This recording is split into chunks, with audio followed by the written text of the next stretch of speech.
Caroline Dowd-Higgins. Thank you for listening to Your Working Life, my podcast series featuring thought leaders in the career and personal growth arena. Now, I know that you spend a significant portion of your life at work, so my goal is to provide you with tools, inspiration, and resources so you can enjoy your career and love your life. And I am so excited to welcome my very special guest to the show today, Sallie Krawcheck. Sallie, welcome.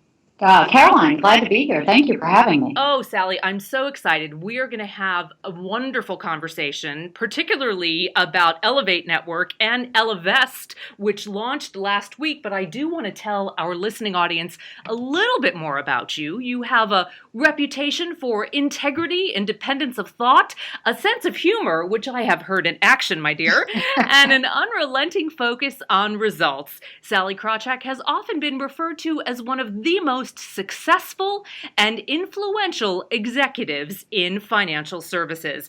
And as I mentioned, you are the chair and co-founder of Elevate Network, and only last week, the CEO and co-founder of Ellavest officially launched. So eager to learn more about that. And I am experiencing Elevate as a member, so I am particularly interested in hearing more about what's on tap with that extraordinary global women's network. But let's launch right in to Ellavest. Tell me more about that, since it is brand new. Well, it is, and I'll tell you, Caroline, it's something that people told me for years, Sallie, you should start a wealth management business or an asset management business for women. And Caroline, for years, I said, that is such a dumb idea.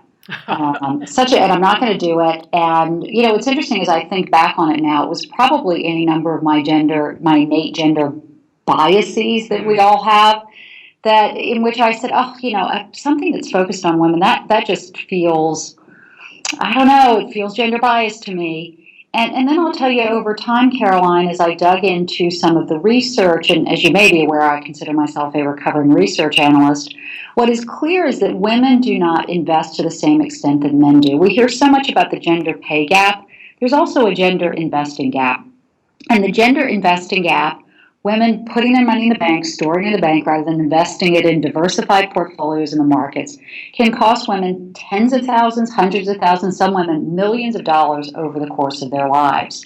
And so when I took a step back and began to see this gap that keeps women from accomplishing all they want to in life, which quite frankly keeps us from being equal with men if we're not financially equal with men. Exactly. I thought, by definition, it means investing is not working as well for women as it is for men. So given my background, given my time on Wall Street, running Merrill Lynch, running Smith Barney, if I'm not going to do this and try to fix this, who is? So that's why I did it. Well done. Well done. So the launch was last week. What do you know this week that you didn't know last week about Ellavest? Well, what do I know? We've got a lot of interest in it. It's fascinating, Caroline, because when we did the first research and said to people, the reaction was a little bit like mine. Hey, we have a digital investing platform for women. About 55% of women said, sounds terrific. 45% said, not interested. Leave me alone. But we actually went back and, as we did last week, explained why. It's not because it's a pink site. It's not because we're going to do what some have done in the past, which is sort of remedial financial education. It's for women because, one, women have a different earnings trajectory than men do. We earn less, unfortunately, and our earnings peak earlier. So we need to take that into account. Number two, women live longer than men. We definitely need to take that into account. Number three, women tend to be more risk aware than men do. That we need to take into account. And number four, men tend to approach investing as beating the market or outperforming money. More money is sort of an end in and of itself. Women are very much about money being a means to an end and wanting to accomplish specific goals like starting a business, buying a home, retiring well. When we went back and had the opportunity to say to women, there are real differences. Forget about how you feel about the color pink. There are real differences. This is why this is different. And by the way, we have 4 patents pending on our methodology to incorporate these. All of a sudden, it went very, very strongly positive because I think we all get it. Well done. Sallie, what I appreciate is you are bringing tremendous content and wisdom to women by leveraging digital resources. It's been just incredible to watch the reach of Elevate explode. I know you are a LinkedIn influencer. You've got thousands upon thousands of followers on your social media platform.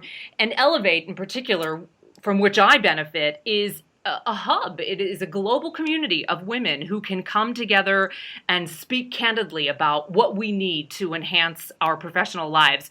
How's Elevate going from your vantage point? And by the way, Caroline, in terms of engaging with social media and therefore engaging with a large network of people and starting fascinating conversations right back at you. That's what's so interesting about this time, that we can have conversations and connect with people in ways we simply couldn't, even, I would say 10 years, 5 years ago, 2 years ago. And for me, the important part of this, the important insight when I became involved with Elevate Network, which, as you mentioned, is a global professional women's network, is that networking is the number one unwritten rule of success in business. So back to my research analyst days, back to when I was on Wall Street, after I was moving away from Wall Street, I really became convinced, based on the research, that more women in senior roles leads to better business results, leads to a stronger economy, leads to a less risky economy. And so when I stepped back and said, okay, that's interesting research, what can I do about it? Oh, networking is the number one unwritten rule of success in business. If we then become part of a network and grow the network, women can then share ideas, much as we're doing right here, much as you do, about how to be successful. I started by writing, some of my first LinkedIn pieces were about my getting fired.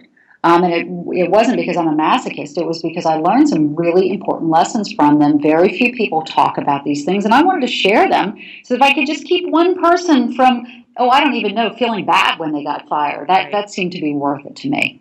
And I so appreciate your humility and your candor and, frankly, your ability to recover, because you have empowered millions of women with the courage to understand, hey, everybody fails. I do it forward, fast, and often. And boy, do I recover better now because people like you have given me permission to fail forward.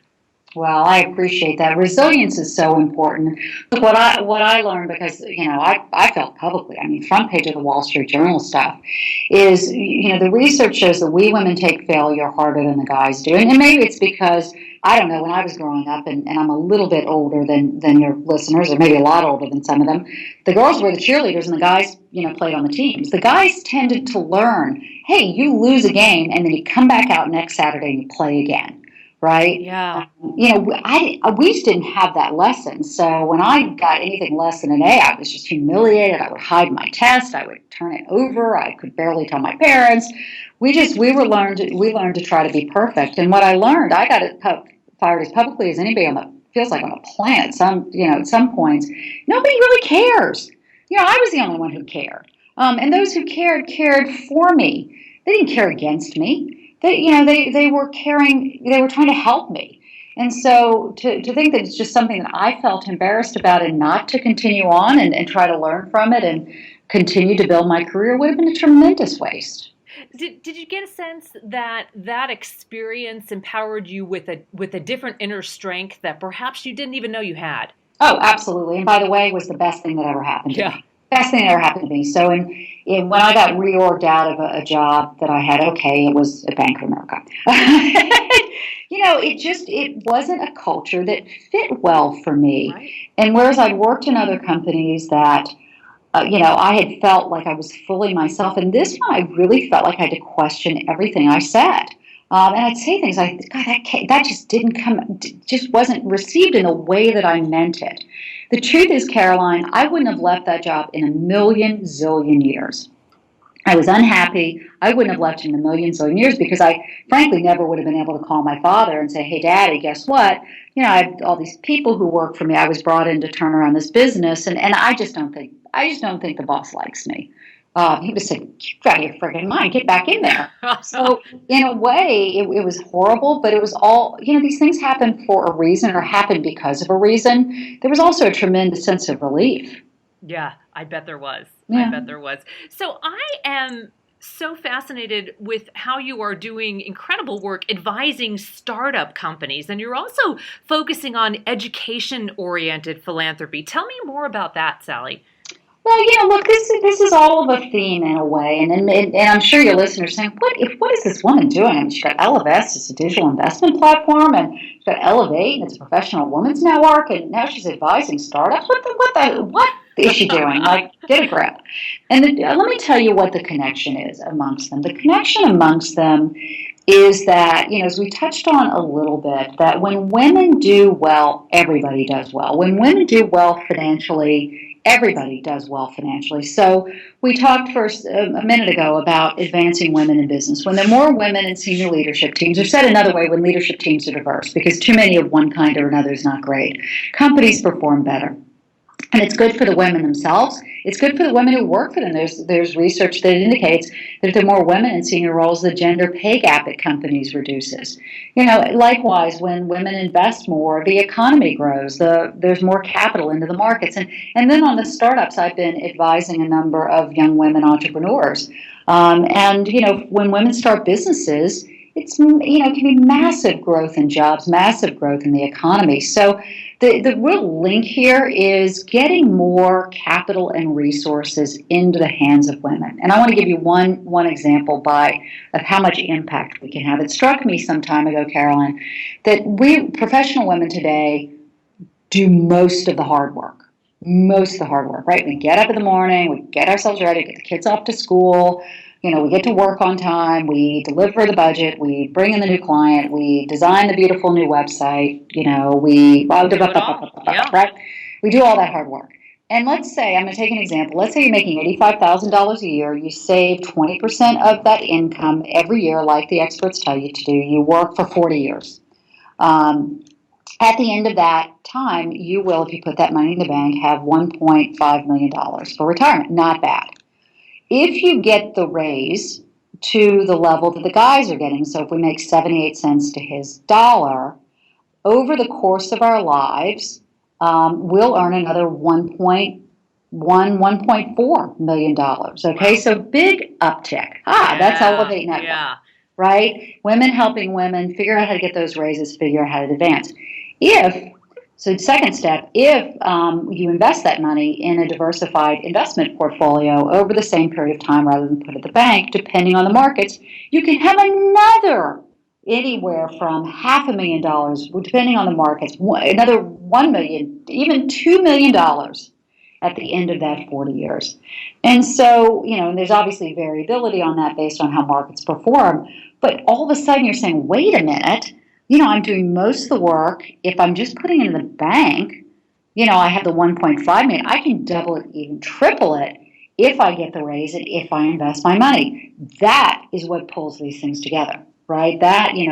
We're doing the hard work. If we do just a bit more, we can earn more, we can save more, and we can fundamentally change our lives. And that's really what I'm all about these days, having spent my career in the investing industry. So from your seat, Sallie, do you sense that many women who are doing this extraordinary work and they are in leadership roles or perhaps emerging leadership roles are just not asking for what they deserve financially in their respective organizations?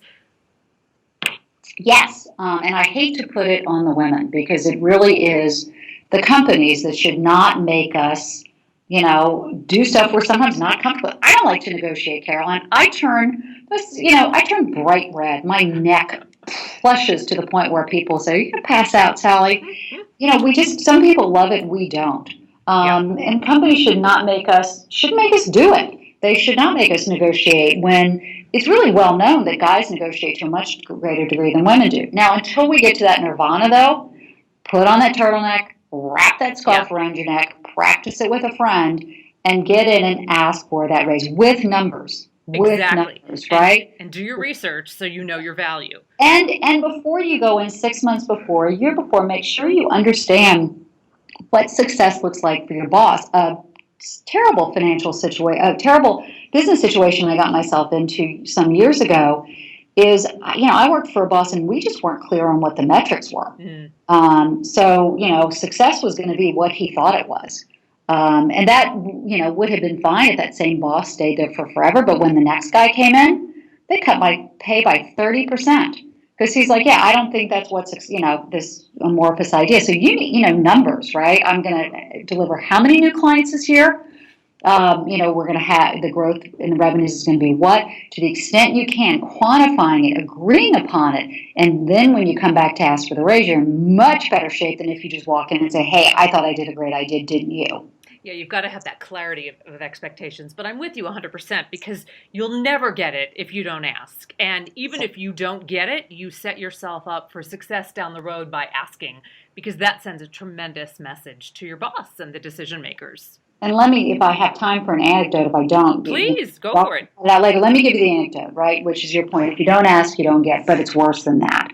So I always use the anecdote of Joe and Joanne, right? And in my years on Wall Street, Joe asked for a raise or for a bonus every year, and Joanne literally never did. The women who worked for me literally never did. So the example is Joe and Joanne, both excellent at their jobs. Joe and Joanne, both achieving the same degree. Joe and Joanne both in for $5. Call it $5. Let's call it $5,000, right? $5,000 in a bonus. Joe comes in October towards the end of the year and says, look, I've done a great job this year. Here's what I did. I did this. I did this. I did this. I want $10,000. Joe, we never hear from Joanne. Joe leaves. I call in Robin, the head of HR. We giggle because, men, right? Men, hello. Time goes on. It's time to put the bonuses in place. And we're sitting there with a piece of paper. And we know that Joe and Joanne are both in for $5,000. Joe asked for 10. We're not going to give him 10, but he did mention a few things that we hadn't really thought about. And by the way, last week he was in his office with the door closed, which he never is, talking on the phone, and the firm down the street is looking for someone just like Joe. All right, we'll give him 7,000, right? So how much is Joanne in for? I don't know. How much did she ask for? So most people say 5,000 because they were both in, but the answer is 3,000. Oh. We're both in for 5. He asked for 10. He gets 7. She gets 3. Wow. Because of course the bonus pool doesn't go up just because he got more. It gets reallocated. Right. So not only is it you need to ask if you want the raise. I mean, there's even an argument, Caroline. You need to ask if you want to stay steady. Yes. Yeah. Remain status quo. Do you sense, Sallie, that part of it too is transparency? I know with certain organizations, certainly in the nonprofit realm and the government realm, certain career sectors, the salaries are posted. They're public domain. Not the case in the corporate sector in most scenarios. So you don't know what Joanne is getting next to you or Jim, and that's a problem. It is a problem. And by the way, back, the couple of times when I worked at companies where people have, one guy snuck in on a Sunday and stole the information off the old boss's desk, posted it up in the wall. Well, I assure you, he was fired. Yeah. It should have been. But this is where, Caroline, I think technology is our friend. The ability to crowdsource what other people are making in your field at your level. In some areas, there's certain services that do it today. The granularity isn't quite there, but it will be. I think before you can snap your fingers, we're all going to be able to figure out, what we should be making. I agree. And another great opportunity to grow that network with Elevate, for example, to talk to women who are in the same field and perhaps in similar roles in different companies to, as you said, crowdsource that information and then back it up, right? It's exactly right, but we need to steel ourselves to have these conversations. I mean, I found myself, Caroline, it was a handful of months ago with a group of women, and before 20 minutes, I didn't know him. We just met each other, but somehow the topic came up of how often everybody was having sex. And it wasn't quite, Caroline, that someone said, hey, how often are you having sex? But it was someone talked about in vitro, and the next thing you know, we're giggling, grown women that we are about how often we're having sex. And I do remember thinking, now if I just ask them how much money they make, the giggling is going to stop. Right, and it's going to get really awkward. Exactly. But I do think, we find at Elevate Network, you put a glass of wine in your hand, and, if you're not directly competing for the same thing, those conversations are starting to happen. Excellent. Well, you are masterful at creating opportunity for women to come together and have those very conversations. So, my dear, what's next for you? You've got so much cooking. I hope that you're enjoying all of this wonderful work. Is there something new down the pipeline that you want to share, or are you just enjoying what's happening? Well, I would say this is about all I could do, but I will tell you that I have just finished writing a book that Very should be good. out early next year. We're still sort of working on the title, That's the but, hardest part. it won't surprise you to hear that it's going to be, some part of the themes of what we've talked about here, which is, women, financial empowerment, and advice and observations and research from all my years in the business, to help us all get ahead. And taking not the Pollyanna advice of everything's great, but the hey, I got fired. Here's what I learned type of advice, to sort of help. If it can help one woman not make some of the mistakes I made, it would be great. But between that and my couple of businesses, I'm pretty busy these days. Well done. Well done. Well, you are helping millions of women, and I count myself among them. I thank you so much for